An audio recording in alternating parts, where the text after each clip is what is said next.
merupakan batuan sedimen kapur yang terbentuk dari kalsium karbonat yang dihasilkan oleh biota laut penghasil kalsium karbonat. Terumbu karang menyukai laut dengan suhu yang stabil, yaitu laut dengan suhu yang lebih dari 20 derajat Celcius.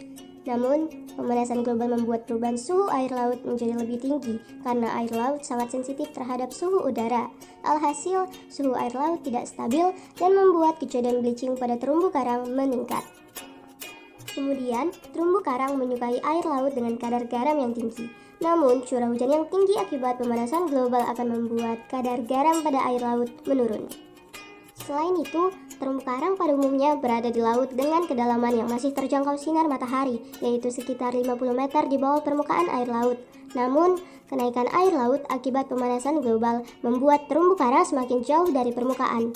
Terumbu karang pun tidak dapat dijangkau oleh sinar matahari. Nah, ternyata pemanasan global merupakan penyebab utama rusaknya terumbu karang. Lalu siapa yang membuat pemanasan global? Manusia atau alam? Ya, jawabannya manusia.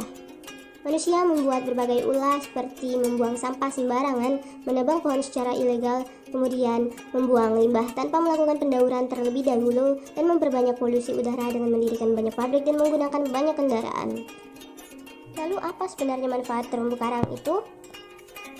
Yang pertama yaitu sebagai habitat dan sumber makanan bagi berbagai jenis makhluk hidup di laut. Kemudian sebagai sumber keanekaragaman genetik dan spesies yang ditemukan memiliki ketahanan hidup yang lebih tinggi.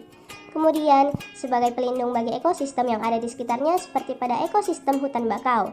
Nah, bukan hanya itu, ternyata terumbu karang memiliki manfaat bagi kesehatan, yaitu pertama, anti Alzheimer, kedua, antivirus, ketiga, anti-inflamasi atau peradangan, keempat, anti kanker, kelima, dapat menjadi pewarna makanan alami, dan yang terakhir, menjadi obat asma. Yakin masih mau merusak terumbu karang? Ada 5 hal yang bisa kamu lakukan untuk mendukung kelestarian terumbu karang. Pertama, buang sampah pada tempat sampah. Kemudian lakukan reboisasi dan buat taman di rumah.